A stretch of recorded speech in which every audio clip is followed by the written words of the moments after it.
सेना के शौर्य पर कांग्रेस ने फिर उठाए सवाल।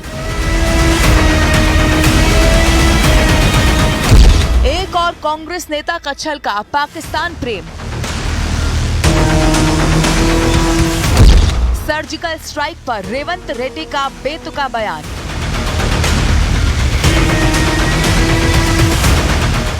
सूरत बदलना भले ही विपक्ष की मंशा न हो, लेकिन लोकसभा चुनाव के बीच एक के बाद एक लगातार विवादास्पद बयानों पर कांग्रेस के नेताओं ने पार्टी के लिए मुश्किलें जरूर खड़ी कर दी हैं। पहले इंडियन ओवरसीज कांग्रेस के पूर्व चेयरमैन सैम पित्रोदा ने विरासत पर बयान दिया। फिर मणिशंकर अय्यर ने पाकिस्तान को सम्मान देने की बात कहकर विवाद खड़ा कर दिया। अब कांग्रेस के एक और नेता ने भी कुछ ऐसा ही कह दिया, जिस पर सियासत में उबाल आ गया। तेलंगाना के मुख्यमंत्री रेवंत रेड्डी ने साल 2019 में पुलवामा आतंकी हमले और पाकिस्तान के बालाकोट में एक आतंकवादी ठिकाने पर भारत की जवाबी हवाई हमले पर सवाल उठा दिए। सर्जिकल स्ट्राइक हुआ नहीं हुआ किसी को पता भी नहीं आज तक। सीएम रेड्डी ने प्रधानमंत्री पर आरोप लगाया कि वो बालाकोट एयर स्ट्राइक के नाम पर राजनीतिक फायदा उठाने की कोशिश कर रहे हैं। पुलवामा इंसिडेंट होने के बाद सर्जिकल स्ट्राइक में पॉलिटिकल बेनिफिट लेने के लिए मोदी जी कोशिश कर रहा है। मेरा सवाल यह है कि मोदी जी को, भाई आप क्या कर रहा है? पुलवामा इंसिडेंट क्यों हुआ है? क्यों होने दिए? देश की सुरक्षा आप क्या कर रहा है? क्यों आईबी रॉ ये एजेंसीज को क्यों इस्तेमाल नहीं किया आप?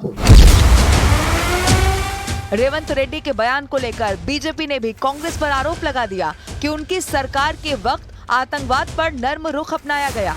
केंद्रीय मंत्री किशन रेड्डी ने कांग्रेस पर पलटवार करते हुए कहा कि जनता 4 जून को इसका साक्ष्य जरूर दे देगी।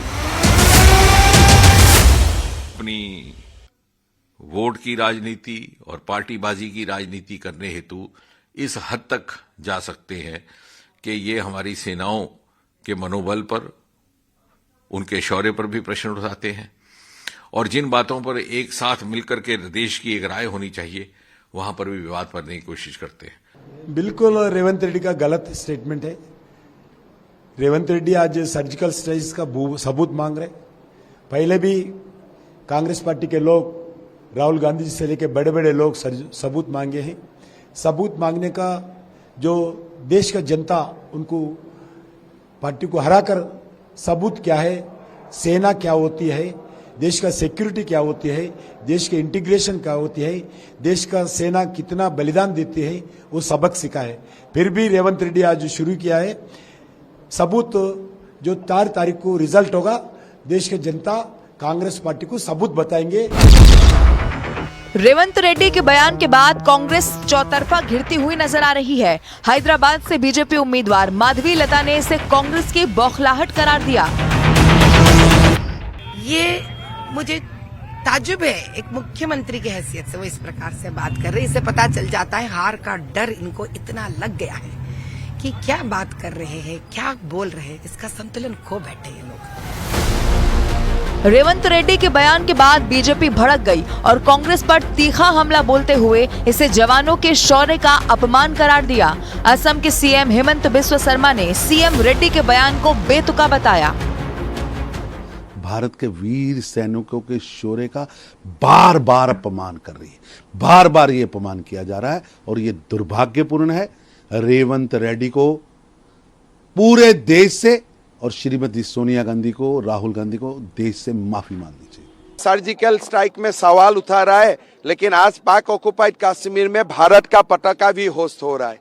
आप उनको थोड़ा बताइए कि सर्जिकल स्ट्राइक में आप वो सवाल उठाने का बात छोड़ दो। देश में थोड़ी ही देर में, अगली थोड़ी ही साल में पाक ऑक्युपाइड कश्मीर भी हमारा देश में आ जाएगा। लोकसभा चुनाव के लिए प्रचार जोर शोर से चल रहा है और पार्टियों के बीच आरोप प्रत्यारोप का सिलसिला भी जारी है। लेकिन सेना की वीरता पर सवाल उठाकर सीएम रेवंत रेड्डी ने सियासी तपिश को और हवा दे दी है।